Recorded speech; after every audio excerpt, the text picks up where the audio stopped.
Bugün Bakıda Fövqəladə Hallar Nazirliyinin zabiti qəfil vəfat edib. Doğru Xəbər Azərbaycan bildirir ki, Nazirliyin Bakı Regional Mərkəzinin növbətçi hissəsinin rəisi Polkovnik Leytenant Rəşad Nabiqoğlu Həsənovun səhhəti qəfil pisləşib.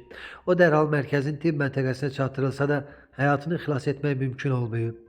18 ildir Fövqəladə Hallar Nazirliyində xidmət edən Həsənovun cənazəsi dəfn olunmaq üçün Qusar rayonuna yola salınıb.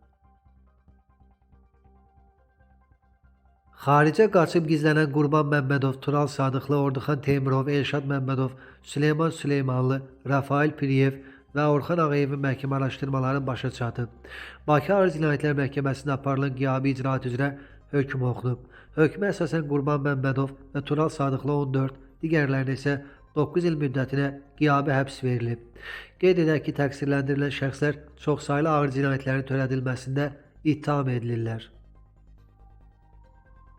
Prezidentin sərəncamı ilə Xankəndi Şəhər Məhkəməsinə də yeni hakim təyin edilib. Məlumata görə gənc hüquqşünas Səkinə Niyazova hakimlik fəaliyyətinə məhz Xankəndi şəhərindən başlayacaq.